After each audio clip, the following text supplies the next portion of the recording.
I never imagined my life could spiral so completely out of control. Yet here I am, sitting in my car in a grocery store parking lot, staring at a pregnancy test in my trembling hands. It's positive. For most women, a moment like this would bring joy, maybe a little fear, but joy nonetheless. For me, it's like a noose tightening around my neck. This child isn't my husband Greg's. I already know that without question. It's Ethan's. Ethan. My daughter Chloe's boyfriend. I can't even say it out loud without choking on the shame. It sounds ridiculous, like the kind of scandal you'd read about online and shake your head at. A middle-aged woman with a seemingly perfect family, throwing it all away for someone young enough to be her son. But it happened. I let it happen. I want to tell myself I was weak, that I was vulnerable and lonely, that Ethan made me feel something I hadn't felt in years. But none of that excuses it. None of it changes the fact that I crossed a line no mother should ever cross. Greg and I haven't been intimate in months. Honestly, it's been years since we've truly connected. Our marriage has been more of a polite arrangement than a partnership. We sleep in the same bed, eat at the same table, and keep up appearances for Chloe's sake. But deep down, I've felt invisible for so long that I stopped believing I could ever feel wanted again. And then, Ethan came into our lives. It started innocently enough. He was charming, funny, and effortlessly confident in a way only someone his age can be. Chloe adored him, and I wanted to adore him too. For her sake. But the way he looked at me, the subtle way he lingered during conversations or found excuses to touch my hand, it awakened something in me that I thought was long dead. I should have stopped it the moment I realized what was happening. I should have pushed him away the first time he leaned in too close. But I didn't. I let myself fall. And now, I'm paying the price. I glance at the test again, my chest tightening as the reality sinks in. This isn't just a mistake anymore. It's a secret that could destroy my family, my career, and everything I've spent my life building. And the worst part? I don't know if I can live with the guilt or the desire to keep it all from falling apart. If you'd told me 5 years ago that I'd end up here, I would have laughed in your face. I had everything figured out back then, or at least it felt like I did. A good job, a solid marriage, a bright, beautiful daughter heading off to college. I'd worked so hard to build a life that looked perfect from the outside, and for a long time, I convinced myself it was enough. My name is Miriam. I'm 48 years old and a senior project manager at Tempest Interactive, a gaming company known for its big-budget RPGs. I've spent nearly 20 years climbing the corporate ladder, juggling deadlines and negotiating deals with some of the biggest publishers in the industry. It's exhausting work, but it gave me a purpose, a sense of control over something in my life when everything else felt stagnant. Greg and I met in our late 20s, when we were both fresh out of grad school. He was studying finance, I was building a career in marketing, and we bonded over our shared ambition. For years, we were a great team, focused, practical, and determined to give Chloe the stable home life neither of us had growing up. But somewhere along the way, we lost the spark. At first, it was little things. Greg staying late at the office, me burying myself in work to avoid the quiet tension at home. Then it was bigger things. Missed anniversaries, nights spent in separate rooms, arguments that fizzled into silence instead of resolution. By the time Chloe went off to college, we were practically strangers, living under the same roof.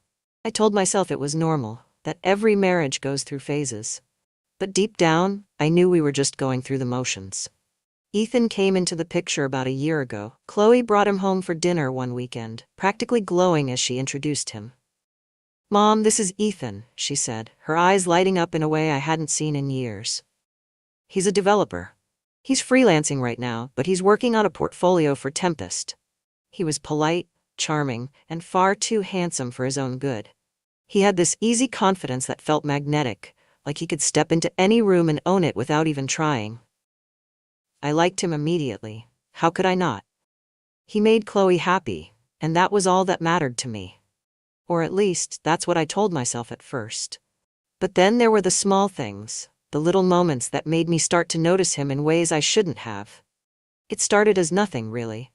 A lingering glance across the dinner table. A comment about how young I looked for my age. His habit of finding excuses to sit next to me during family game nights, his leg brushing mine under the table, just enough to make my pulse quicken. I thought I was imagining it, that I was reading too much into his casual charm. But then Chloe invited him to join us for a weekend barbecue, and everything changed. Greg was working late, as usual, so it was just the three of us. I'd spent most of the afternoon in the kitchen, trying to keep myself busy, when Ethan wandered in to help. "Chloe's on the phone with a friend," he said, leaning casually against the counter. "Mind if I keep you company?" "Sure," I said, my voice overly bright as I chopped vegetables. We made small talk at first, but then he stepped closer, close enough that I could feel the warmth of his body against my side. When I glanced up, his eyes were locked on mine, a soft smile tugging at the corner of his mouth. "You really are stunning, you know," he said, his voice low enough that it felt like a secret. I froze, the knife still in my hand, my heart pounding so loudly I was sure he could hear it. "Don't," I said, shaking my head and forcing a laugh. "I'm old enough to be your mother." "You don't look it," he replied, his smile never wavering. After that, it was like a switch had flipped. I started noticing everything. The way he watched me when he thought no one else was looking. The way he always found a reason to touch my arm or brush past me. When Tempest Interactive put out a call for freelance developers on a new project, Chloe encouraged Ethan to apply. I had no idea he was interested until the day he walked into my office, flashing that same infuriatingly confident smile. "Small world, huh?" he said, leaning against the doorframe like he owned the place. I should have asked for a transfer right then and there. But I didn't. I told myself I could handle it, that I was being ridiculous. He was just a young man looking for an opportunity, and I was a professional. But the truth was, I liked having him there. I liked the way he made me feel, seen, wanted, alive. Things escalated faster than I could have imagined. Late nights at the office turned into long conversations about everything and nothing. He'd linger after meetings, finding excuses to stay just a little longer. And I let him. Then came the night we worked late on a pitch for a major client. Greg was out of town on a business trip, and Chloe was at her apartment. The office was empty, the glow of computer screens casting soft shadows across the room as Ethan sat beside me, his knee brushing mine under the table. "You worked too hard," he said, leaning back in his chair and studying me with a look that made my stomach flip. "Someone has to," I replied, trying to keep my tone light. He smiled, that same infuriatingly knowing smile, and before I could stop him he reached out and tucked a stray piece of hair behind my ear. It was such a simple gesture, but it felt electric. I froze, my breath catching as his fingers lingered just a moment too long. "You're incredible, Miriam," he said softly, his voice barely above a whisper. "You know that, right?" I should have told him to leave. I should have ended it right there. But I didn't. Looking back, I can see how easily it all fell apart. How one moment of weakness turned into something I couldn't control. And now, here I am, sitting in my car, holding a secret that could destroy everything. The first time it happened, I told myself it was a mistake, a moment of weakness I could bury and never repeat. But the truth is, the second it was over, I already knew there'd be a next time. It was late, well past 10 p.m., and the office was empty. Ethan and I were finishing a pitch presentation for one of Tempest Interactive's biggest clients. The kind of deal that could make or break a project. Greg was on another business trip, and Chloe was texting me pictures from some new cafe she and her friends had found, completely oblivious to how far I was falling. We'd been working in my office for hours, the tension in the room thick enough to cut with a knife. At some point, I leaned back in my chair, stretching to relieve the ache in my shoulders. "You need to relax," Ethan said, watching me from across the desk, his eyes catching the dim light from my computer screen. "I'm fine," I replied, though my body betrayed me with the deep sigh that followed. He stood and walked around the desk, stopping behind me before I had a chance to react. His hand settled on my shoulders, firm but gentle, and I froze. "You're tense," he murmured, his voice low and close to my ear. My first instinct was to tell him to stop, but the words caught in my throat. The warmth of his hands on my skin sent a jolt through me, something I hadn't felt in years. "Ethan," I started, but he interrupted me. "Just let me help," he said, his thumbs pressing into the knots in my shoulders. It felt too good to stop him. The stress of work, the strain of my marriage, the years of feeling invisible, it all melted away under his touch. And then his hand slid lower, brushing the edge of my collarbone, and I knew I was crossing a line I couldn't come back from. He turned the chair toward him, his hands moving to cup my face. His eyes searched mine for a moment, as if giving me one last chance to say no. But I didn't. I couldn't.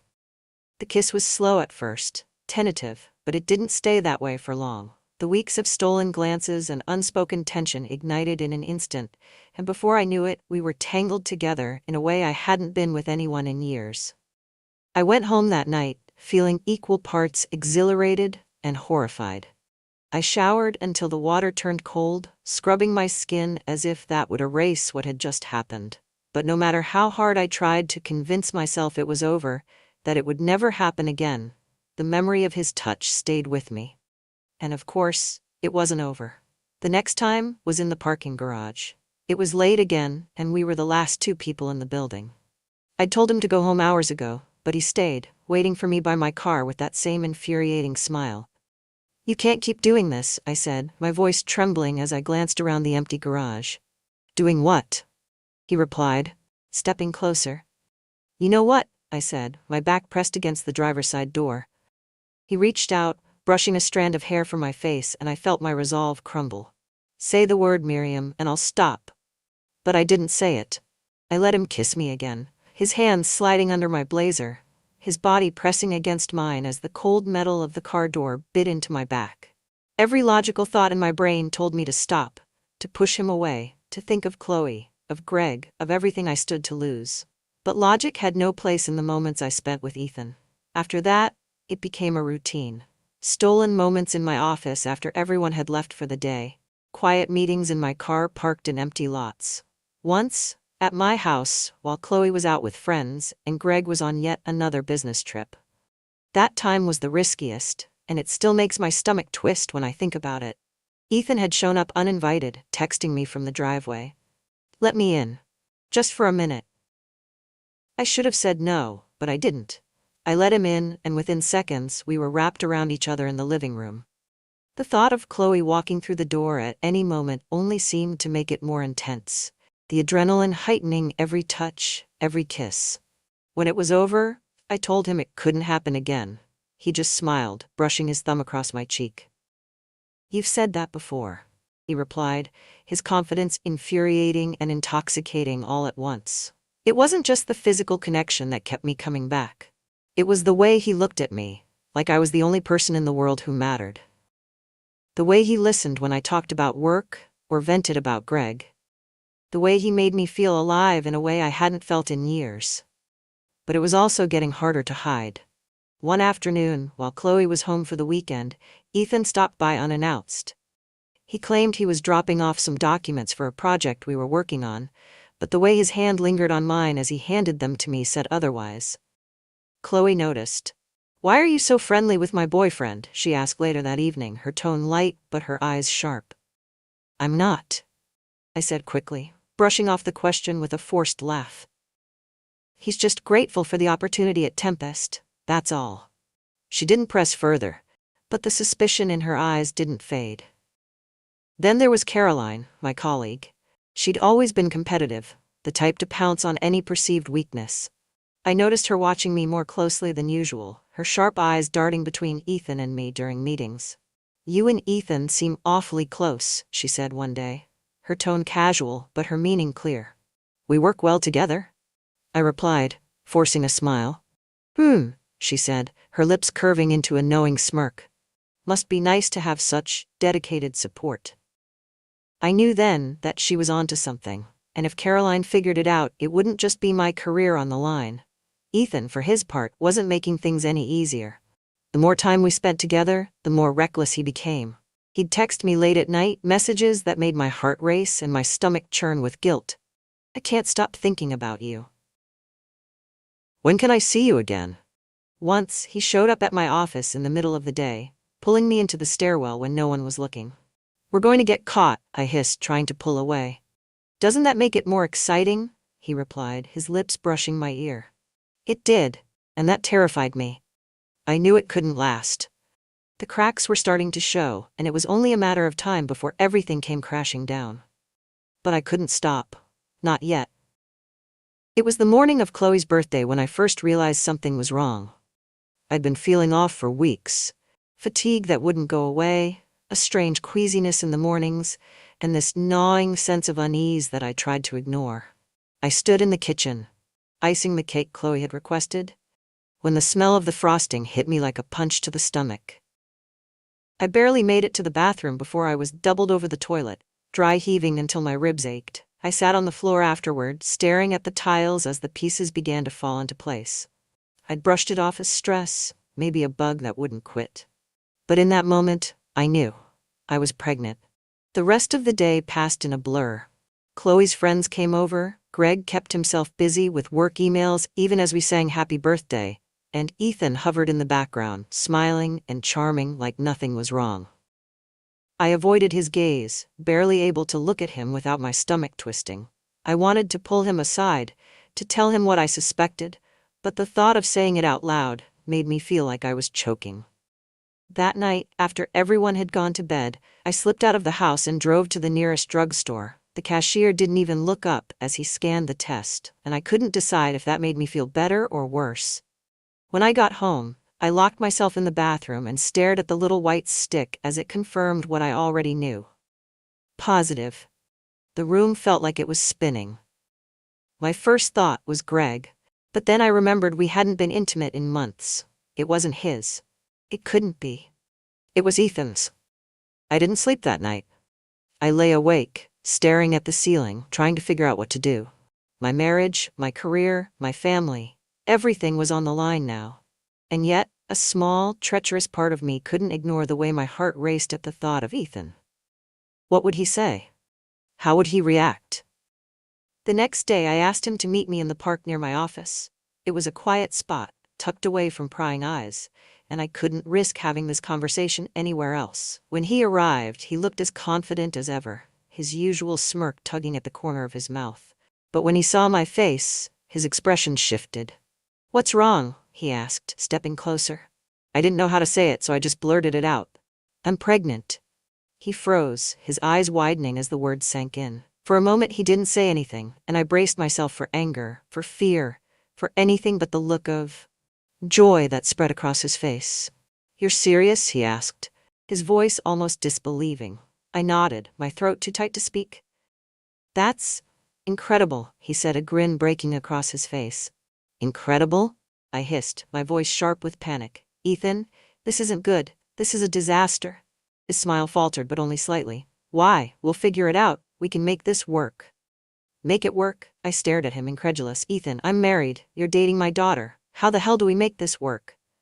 "We'll figure it out," he said again, louder, his tone more insistent this time. "You're not alone in this, Miriam. I'm here. I'm with you." But that was the problem, wasn't it? No matter how much he wanted to believe we could make this work, the reality was far more complicated. Over the next few weeks, the weight of the secret grew heavier. Ethan became more possessive, texting me constantly and finding excuses to pull me aside at work. He wanted to talk about the baby, what we would do, how we would tell people, but I shut him down every time.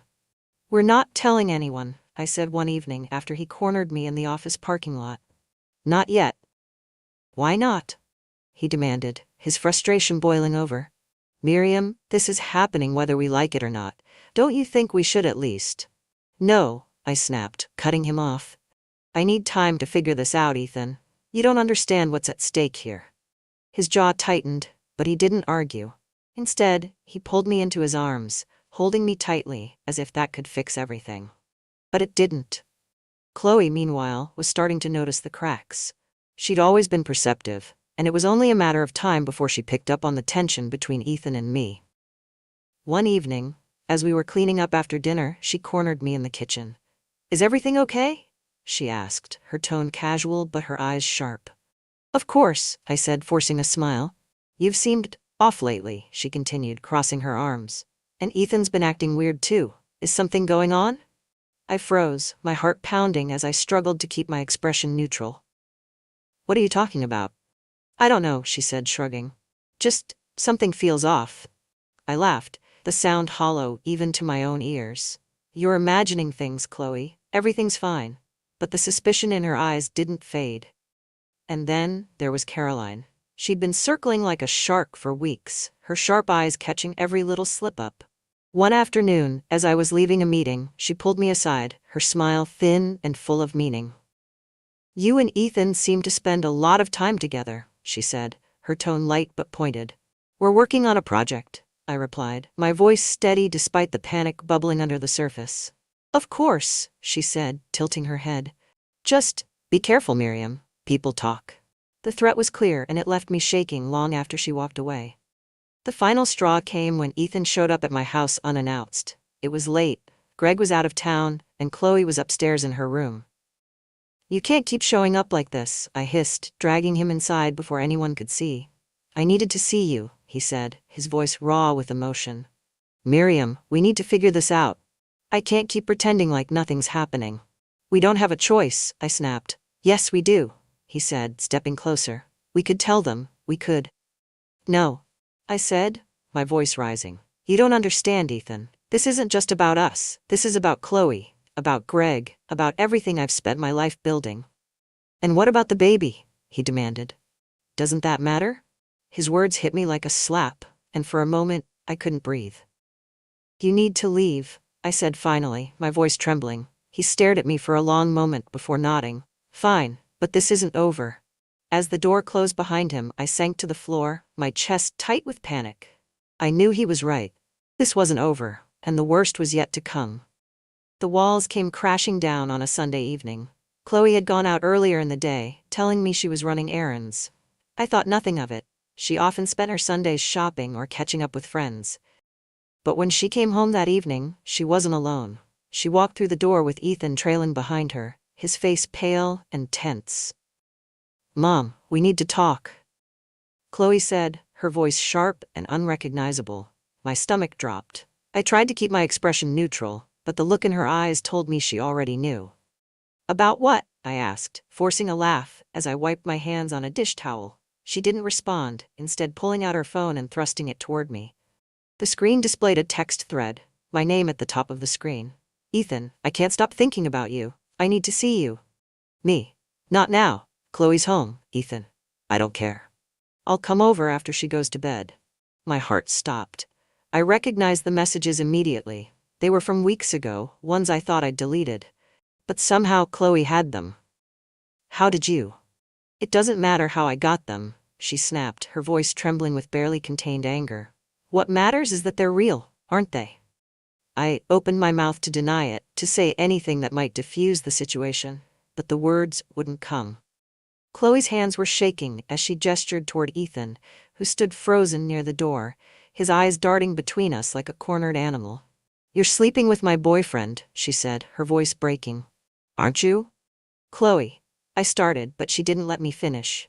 "Don't lie to me," she screamed, tears streaming down her face. "I'm not stupid, Mom. I've seen the way you look at him, the way he looks at you. And now this." She waved her phone in the air. "I trusted you. I trusted both of you." The sound of the door opening behind her made my blood run cold. Greg stepped inside, his keys still in his hand, his expression shifting from confusion to shock as he took in the scene. "What's going on?" he asked, his voice low and wary. Chloe turned to him, her face crumpling. "Ask her," she spat, pointing at me. "Ask her what she's been doing with Ethan." Greg's eyes snapped to me, his brow furrowing. "What is she talking about, Miriam?" I couldn't speak. My mouth was dry, my chest tight, and the weight of their stares pinned me in place. "Tell him," Chloe demanded, her voice trembling. "Or I will." Ethan stepped forward, his hands raised as if to calm her. "Chloe, please let me." "Don't you dare," she yelled, turning on him. "You don't get to explain anything. You've already said enough." Her words seemed to break something in him. He looked at me, his eyes filled with a mixture of guilt and desperation. "We should just tell them the truth." "No," I said quickly, my voice finally finding its strength. "Ethan, don't." But it was too late.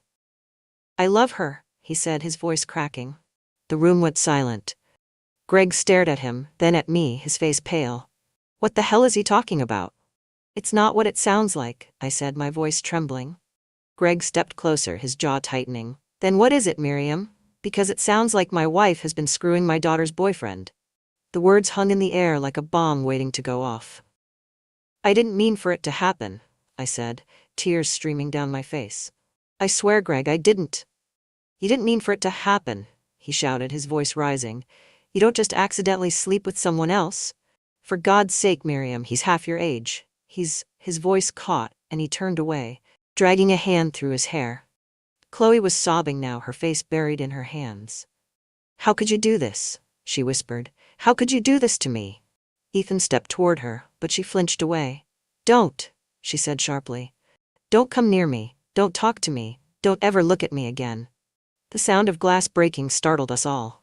Greg had swept his arm across the counter, sending a stack of dishes crashing to the floor. Get out, he said, his voice low and trembling with rage. Greg. I said get out, he shouted, pointing at the door. Ethan didn't argue. He glanced at me one last time, his expression unreadable, before turning and walking out.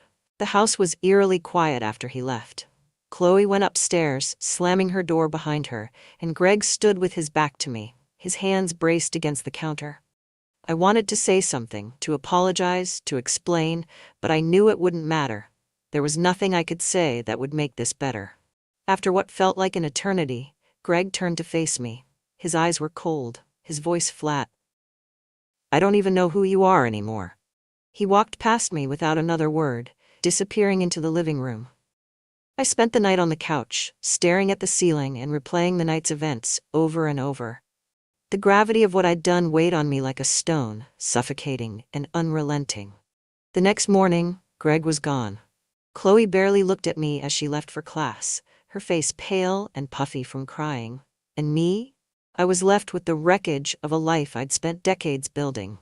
The house was silent the next morning, the kind of silence that felt heavy, oppressive. Greg's car was still in the driveway, but he was nowhere to be found. Chloe had locked herself in her room, ignoring my knocks and calls through the door. I sat in the kitchen, staring at my untouched coffee, my mind racing. Every instinct told me the truth would come out eventually. Greg wasn't the type to let this slide.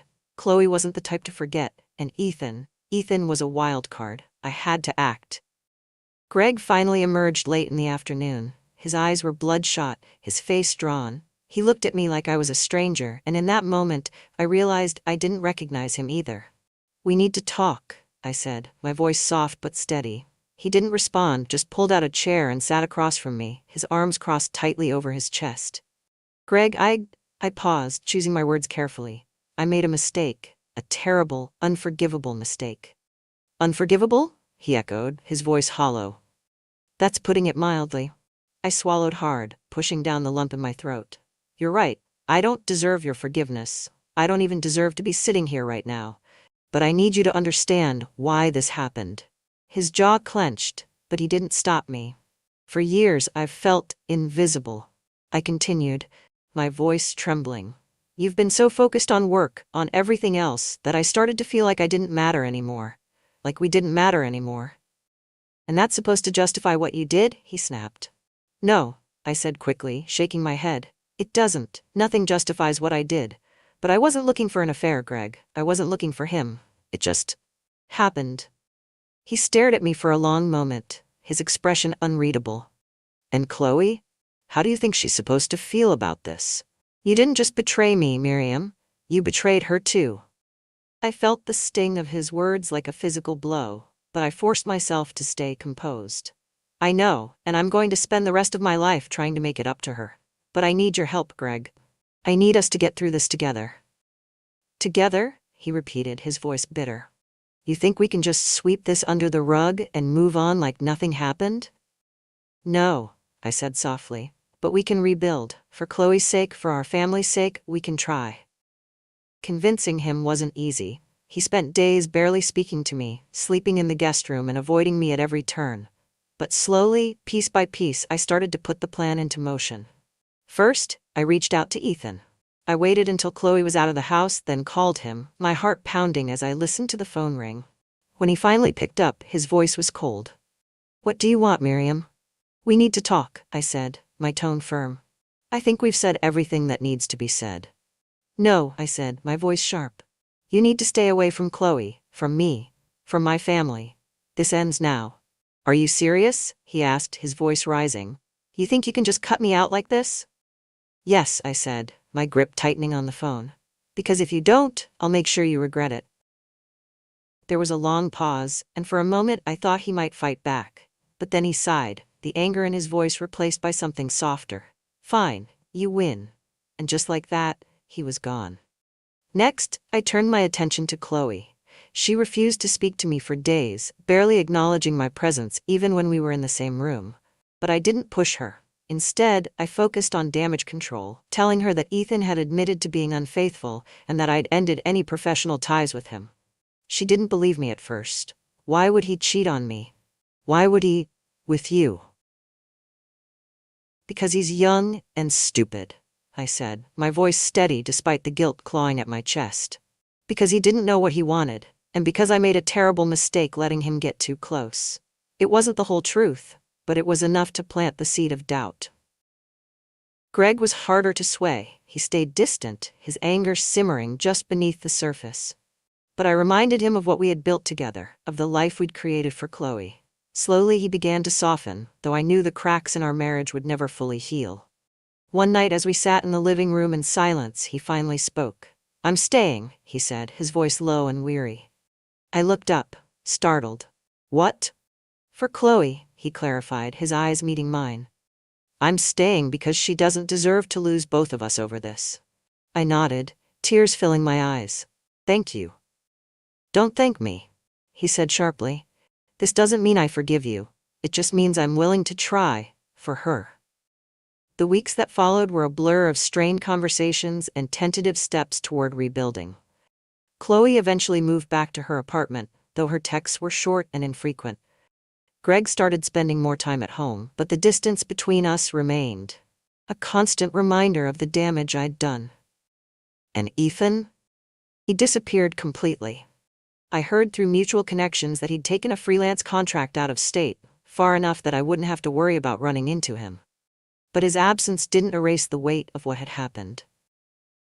Now, as I sit here writing this, I can feel the baby moving inside me, a constant reminder of the choices I made and the secrets I'll carry to my grave.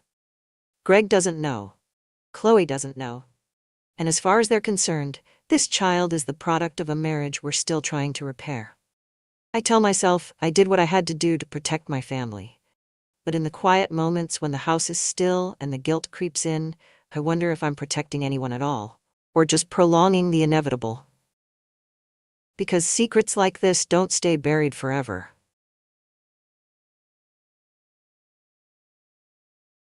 The backyard had always been my sanctuary, a place where time seemed to slow, and the world's noise faded into a comforting hush. It had been 3 years since my husband Mark passed away, and though the lawn was still neatly trimmed and the flower beds well tended, the space felt quieter now, almost abandoned. Mark used to spend hours here, pruning the rose bushes and coaxing blooms from the stubborn hydrangeas. I couldn't bring myself to care for them the way he had, though I tried. The hydrangeas hadn't bloomed in 2 summers. I was 58, but some days I felt far older. My reflection in the glass patio door often startled me, silver strands weaving through my once dark hair, the faint lines at the corners of my eyes deepening with each sleepless night. It wasn't just age, it was loneliness too, a weight I carried in silence. My friends said I should join a book club or start volunteering, but the idea of forcing conversation with strangers felt exhausting. I told myself I was content with my routines, morning coffee by the kitchen window, afternoons lost in novels, and evenings sipping chamomile tea as twilight settled over the yard. But tonight, the tea tasted bitter. Or maybe it was just my mood. I had spent the day in a haze, scrolling through old photos of Mark and me on vacations, at family dinners, laughing over some private joke that now felt impossible to recall. I couldn't shake the ache in my chest, the persistent thought that I'd been living in a kind of limbo since his death. The stillness of the house pressed in around me, so I stepped outside, hoping the cool night air might clear my mind. The backyard was dimly lit by the moon, the shadows of the trees casting jagged patterns across the grass. I pulled my cardigan tighter around me and walked toward the garden. That's when I saw him. Ethan, my stepson. He was sitting on the edge of the patio, his long legs stretched out before him, a cigarette glowing faintly in his hand. I stopped short, startled. I hadn't realized he was still awake. "Didn't mean to scare you," he said, glancing up at me. His voice was low, a little rough but familiar. I took a cautious step closer, folding my arms across my chest. "I didn't know you smoked." "I don't, not really." He exhaled slowly, the smoke curling upward before dissipating into the night. "Just felt like it tonight." Ethan had come back home 2 months ago, after a messy breakup with a girlfriend whose name I never cared to learn. He'd been distant since Mark's funeral, our interactions reduced to brief phone calls and holiday visits. When he showed up on my doorstep, suitcase in hand, he looked like a ghost of the confident young man I remembered. Thinner, quieter. His once sparkling clouded with something I couldn't quite name. I wasn't sure how to feel about him living here again. He was polite, even kind, but there was a tension between us, an unspoken acknowledgement of the fact that I wasn't his real mother. I had married Mark when Ethan was already in college, and though he had been warm toward me in those early years, we'd never developed the easy closeness I had hoped for.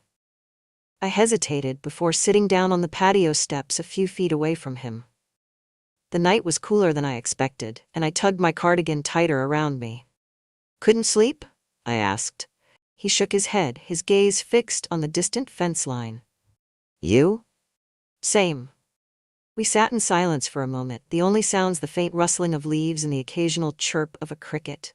I glanced at him out of the corner of my eye, noticing how his hair, damp from a recent shower, curled slightly at the ends. He looked so much like his father in that moment that my chest tightened. "I miss him too," Ethan said suddenly, his voice breaking the quiet. He didn't look at me, but his words hung heavy in the air. I swallowed hard, unsure how to respond. "I know," I said softly. Another stretch of silence passed, but this one felt heavier, charged with something I couldn't quite name. I wanted to comfort him, to say something that might bridge the unspoken distance between us, but the words wouldn't come. "I think I'm going to call it a night," I said finally, standing and brushing off my hands. Ethan nodded, flicking the cigarette into the grass and crushing it under his heel. "Good night." As I stepped back into the house, I felt his eyes linger on me, and for the first time in years, I didn't feel entirely invisible. The next morning began like any other. I woke early, wrapped myself in my robe, and padded downstairs to brew a pot of coffee. The kitchen was quiet, the only sound the soft hum of the refrigerator. I had grown used to this silence, had even come to prefer it. But today, it felt different. Last night's conversation with Ethan lingered in my mind like the faint scent of his cigarette smoke. I was pouring my second cup of coffee when he appeared in the doorway. His hair was slightly mussed, and he was wearing a faded gray t-shirt that clung to his shoulders in a way I couldn't help but notice. He looked younger in the soft morning light, almost boyish. "Morning," he said, his voice low and groggy. "Morning," I replied, trying to sound casual. He opened the fridge and pulled out the orange juice, drinking straight from the carton. I raised an eyebrow but said nothing, too amused by the reminder of how much he was still in some ways the boy I first met years ago. "Want some coffee?" I asked, holding up the pot. He glanced at me, then nodded. "Yeah, thanks." I poured him a mug and slid it across the counter. He took a sip and winced. "God, you like it strong." "It's the only way to drink it," I said, smirking. For a moment, we stood in companionable silence, sipping our coffee. It felt nice. Unexpectedly so. "You were up late last night?" I said, finally, breaking the quiet. He shrugged. "Couldn't sleep. Guess my head's been all over the place lately." I nodded, not wanting to push him. But then he surprised me. "You ever feel like you're just stuck?" he asked, staring down at his mug. "Like you're going through the motions but nothing really means anything?" His words hit me harder than I expected. I set my coffee down, the warmth of the ceramic grounding me. "Yes," I said softly. "I feel that way all the time." He looked up at me then, his expression open and raw in a way that made my chest ache. "How do you deal with it?" I hesitated. How could I explain that I wasn't sure I was dealing with it at all? That some days the only thing keeping me going was sheer habit? "I try to focus on small things," I said finally. "A good book, a walk outside, even just a really good cup of coffee. It doesn't fix everything, but it helps." He nodded, his gaze lingering on me. Thanks, he said after a moment. The days that followed were marked by small, shared moments like this. Ethan started joining me for breakfast every morning, our conversations growing a little longer each time. At first we talked about safe, surface-level things, news headlines, the weather, whether the hydrangeas might bloom this year. But gradually, the conversations deepened. One morning, he told me about the breakup that had driven him back here, how he'd thought he was going to marry her, only to discover she'd been cheating on him for months. I felt like such an idiot, he said, running a hand through his hair. Like I should have seen it coming. You're not an idiot, I said, my voice firm. You trusted someone you loved. There's nothing wrong with that. He looked at me, something unreadable in his eyes. Thanks, he said quietly. Another time, I opened up about my struggles after Mark's death, how hard it had been to find a sense of purpose without him, to figure out who I was on my own. I thought grief would be this big, dramatic thing, I said. But it's not. It's quiet. It sneaks up on you in the middle of the night or when you see something that reminds you of them. It's like this constant background hum that never really goes away. Ethan didn't say anything at first, but then he reached across the table and squeezed my hand. His touch was warm, grounding.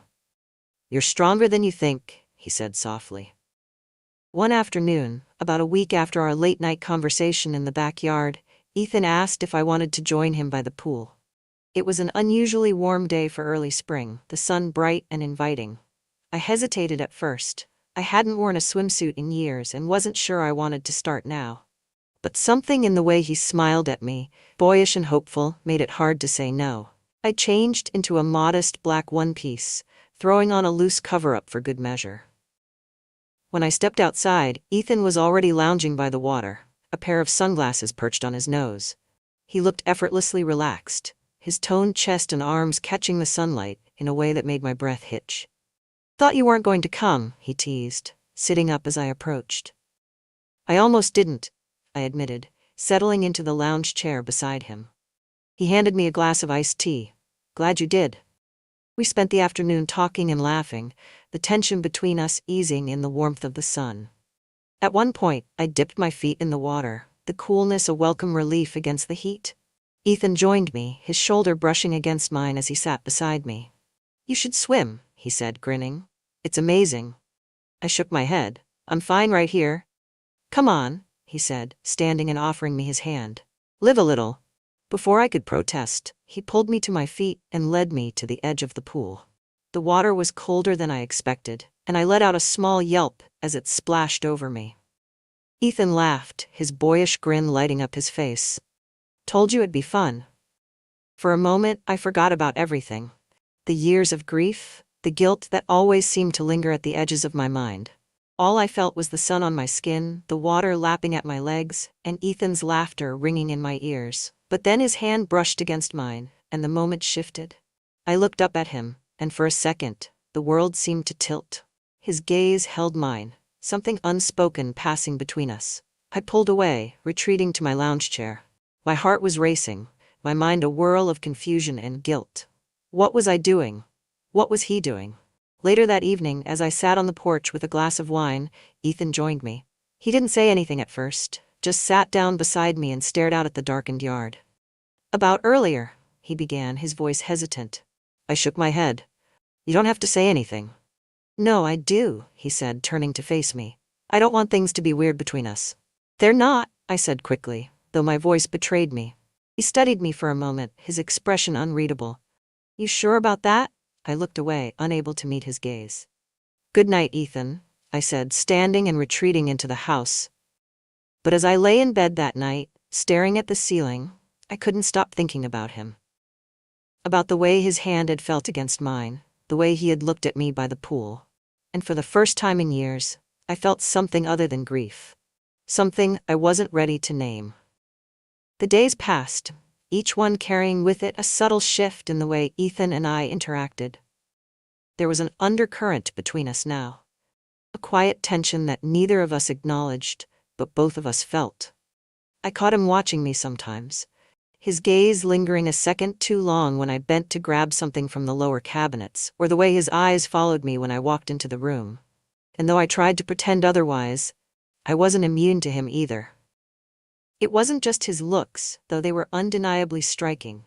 The broad shoulders, the strong jawline, the way his laughter seemed to transform him. It was his presence. He had a way of filling the space around him, making the house feel less empty, less haunted. One evening, I was in the kitchen preparing dinner when he wandered in, barefoot and casual. He leaned against the counter, watching me slice vegetables. "Smells good," he said, his voice warm. "Just spaghetti," I replied, glancing at him briefly. "Nothing fancy." "Still better than anything I could make." He paused, then added, "You know, I don't think I've ever told you how much I appreciate this. Letting me stay here, I mean." I stopped chopping and looked up at him. His expression was serious, his blue eyes soft with sincerity. "You don't have to thank me," I said. "This is your home too." He smiled, but there was something sad about it. It hasn't felt like home in a long time. Not until now. His words made my chest tighten, a pang of guilt and something else, something warmer, flaring inside me. I turned back to the cutting board, my hands trembling slightly as I resumed slicing. "You've been through a lot," I said quietly. "So have you."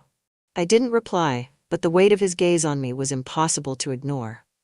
That night, after dinner, I retreated to the porch with a book, hoping to distract myself from the thoughts swirling in my head. But no sooner had I settled into the chair than Ethan appeared, a glass of whiskey in hand. "Mind if I join you?" he asked. I hesitated, then nodded. "Sure." He sat down beside me, the chair creaking slightly under his weight.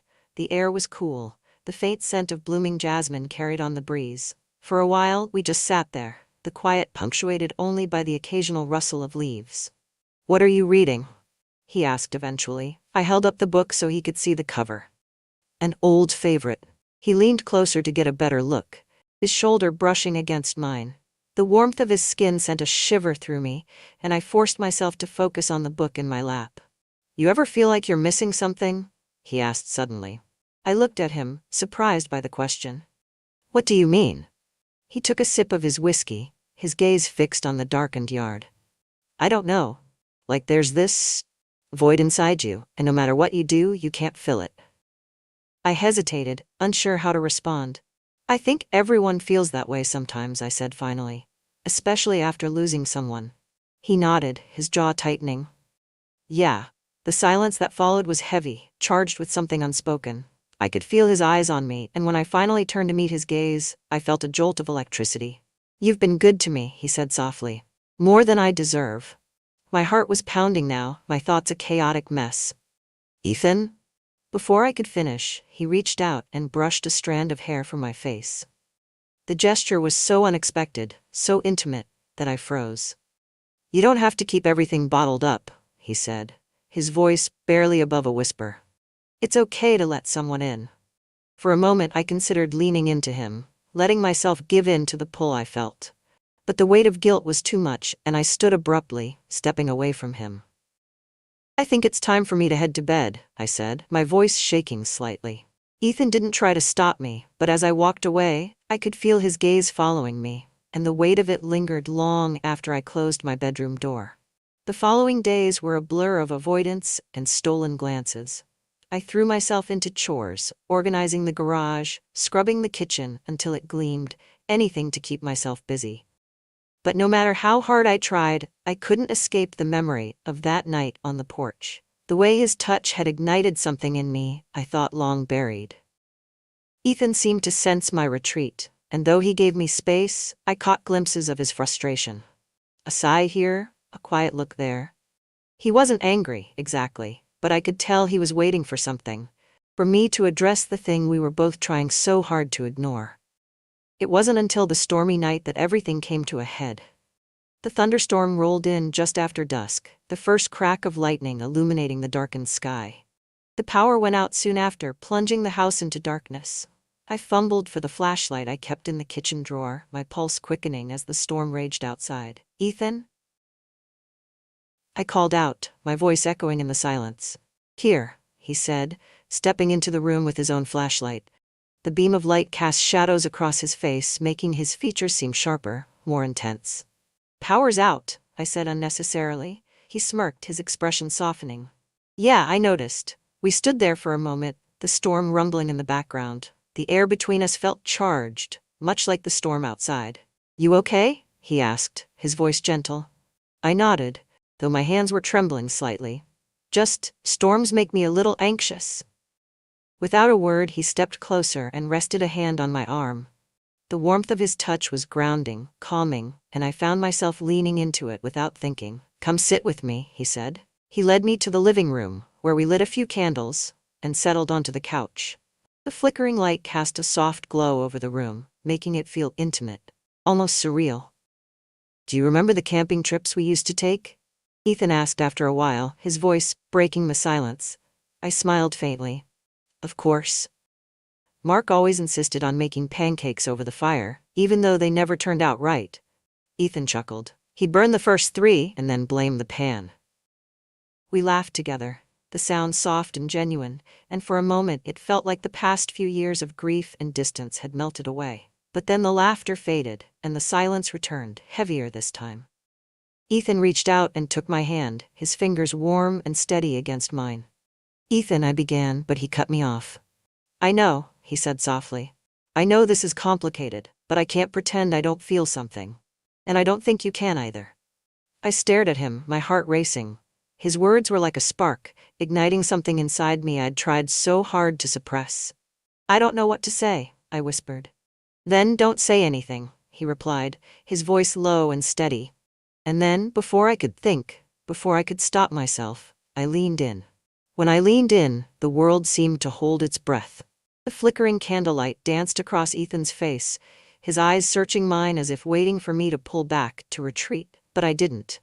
My heart raced, and 100 thoughts screamed in my mind. This was wrong, dangerous, impossible. But none of them were loud enough to drown out the quiet, undeniable truth. I didn't want to stop. When our lips met, it was tentative at first, almost hesitant. His breath was warm, tasting faintly of whiskey and something I couldn't name. I froze, unsure of what to do or what this even meant, but then his hand moved to my face, his thumb brushing against my cheek, and the kiss deepened. For the first time in years, I felt alive. My skin tingled where his fingers trailed along my jawline, and my heart pounded so loudly that I was sure he could hear it. It wasn't just desire, it was a kind of awakening, a surge of emotions I had buried for so long that I'd forgotten they existed. But then, as quickly as it began, reality came crashing back. I pulled away, breathless, my hand instinctively covering my mouth. "Ethan," I whispered, my voice trembling. "We can't. I can't." His brow furrowed, but he didn't move away. "Why not?" he asked softly.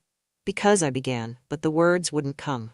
How could I explain the tangled mess of guilt and fear twisting inside me? How could I tell him that I had spent years trying to be the kind of woman people respected, the kind of woman who didn't cross lines like this? "You feel it too," he said, his voice quiet but firm. It wasn't a question. I looked away, tears stinging my eyes. "It doesn't matter." "It matters to me," he said, his hand still resting lightly on mine. "It matters more than anything." I wanted to argue, to tell him he was wrong, that this was a mistake. But when I looked at him, really looked at him, I saw the raw vulnerability in his eyes, the way his shoulders slumped ever so slightly as if he were bracing for rejection. And I realized I couldn't deny the truth any longer. "I don't know what to do," I admitted, my voice barely audible. He reached for my hand again, threading his fingers through mine. "Then let me show you," he said. He kissed me again, and this time I didn't pull away. His touch was gentle but insistent, his hands warm as they slid to my waist. He pulled me closer, and I felt myself melting into him, the tension I had been carrying for years finally beginning to unravel. The rain outside battered against the windows, the storm's fury echoing the storm inside me. Every brush of his lips, every caress of his hands, ignited something I hadn't felt in years, a hunger, a need, a desperate longing to feel connected to another person. "Are you sure?" he whispered against my ear, his breath sending shivers down my spine. I hesitated for only a moment before nodding. "Yes." He led me upstairs, his hand firm but gentle on my lower back. The house was dark except for the faint glow of the candles we had left behind, their light flickering softly in the stairwell. When we reached my bedroom, I felt a brief pang of doubt, a momentary urge to retreat. But then he turned to me, his expression tender and unguarded, and the doubt dissolved. "I've got you," he said quietly, as if sensing my hesitation. His words were a promise, and I clung to them as he guided me to the bed. The world outside ceased to exist as we came together. The storm a distant backdrop to the quiet, unspoken connection we shared. The details of that night were a blur of sensations, his lips trailing along my collarbone, the warmth of his hands as they explored every inch of me, the way he whispered my name like a prayer. He was attentive, patient, every movement filled with care and intention. I hadn't realized how much I craved this, not just the physical closeness, but the intimacy, the feeling of being seen and wanted. For so long, I had convinced myself that those parts of my life were over, that they had been buried alongside Mark. But Ethan was proving me wrong, showing me that I wasn't as hollow as I had believed. When it was over, we lay tangled together in the dim light, the storm outside finally beginning to subside. His arm was draped across my waist, his breathing slow and steady against my shoulder. I stared at the ceiling, my mind a whirlwind of emotions, relief, guilt, fear, and something dangerously close to hope. "I don't regret this," he said softly, breaking the silence. I turned to look at him, his face half hidden in the shadows. "You should?" "Do you?" he asked, his eyes searching mine. I wanted to say yes, to tell him that this was a mistake and that we could never let it happen again. But I couldn't bring myself to lie. "No," I admitted, my voice barely above a whisper. He smiled faintly, leaning in to press a gentle kiss to my forehead. "Then, that's all that matters." The night stretched on, the two of us cocooned in a fragile, stolen moment that felt like it existed outside of time. But even as I drifted to sleep in his arms, I knew that morning would bring questions and consequences we couldn't avoid. The first thing I noticed when I woke was the silence. The storm had passed, leaving behind a stillness that felt almost oppressive. The faint light of dawn seeped through the curtains, painting the room in muted shades of gray and gold. And then I felt him. Ethan's arm was draped across my waist, his body warm and solid against mine. For a moment, I allowed myself to lie there, to soak in the quiet intimacy of the moment. His breathing was slow and steady, his chest rising and falling against my back. It felt safe, comforting. But as the fog of sleep lifted, reality came rushing back, sharp and unforgiving. The events of the night before played out in my mind with startling clarity. The kiss, the way he'd looked at me, the way I'd let myself fall into him completely. Guilt surged through me, cold and relentless. What had I done? I slipped out of bed as quietly as I could, careful not to wake him. My robe hung on the back of the door, and I wrapped it around myself like armor as I padded to the window. The backyard was still wet from the storm, the grass glistening in the early morning light. I pressed a hand to the cool glass, my thoughts racing. I had crossed a line, one I couldn't uncross. What would Mark think if he were here? What would people say if they knew? But beneath the guilt was something else, something I was afraid to name. A part of me felt alive. For the first time in years, I had felt wanted, desired, seen. That part of me whispered that maybe, just maybe, I wasn't as broken as I'd believed. Behind me, I heard the rustle of sheets, followed by the soft creak of the bed. "Morning," Ethan said, his voice rough with sleep. I turned to face him, my heart clenching at the sight of him sitting there, his hair mussed and his eyes still heavy-lidded. He looked younger like this, almost boyish, but there was a softness in his expression that made it clear he wasn't naive about what had happened between us. "Morning," I replied, my voice barely above a whisper. He studied me for a moment, his brow furrowing slightly. "Are you okay?" I hesitated, my hands tightening around the sash of my robe. "I don't know," I admitted. Ethan stood and crossed the room, his movements slow and deliberate. When he reached me, he hesitated for a moment before placing a hand on my shoulder. "You don't have to feel guilty," he said softly. I met his gaze, my throat tightening. "It's not that simple." "Maybe it is," he said, his tone gentle but firm. "What happened last night, it wasn't wrong. It wasn't planned, but it wasn't wrong either." I wanted to believe him, but the weight of years of social expectations and moral lines felt like a noose around my neck. "It's complicated," I said, looking away. Ethan sighed, his hand dropping to his side. "I'm not asking you to have all the answers right now, He paused, running a hand through his hair. "I just want you to know that I don't regret it. Not for a second." His words hung in the air, heavy and bittersweet. As he turned to leave, I called out to him, my voice trembling. "Ethan?" He stopped, glancing back at me. "Thank you," I said, my voice barely above a whisper. "For what?" "For reminding me that I'm still alive." He nodded, a faint smile tugging at his lips, before stepping out of the room. I stood there for a long time, staring out at the backyard. The storm had passed, but the ground was still wet, the air still heavy with the scent of rain. I didn't know what the future held, whether this was the beginning of something or the end. But for the first time in years, I felt the faintest glimmer of hope. And for now, that was enough.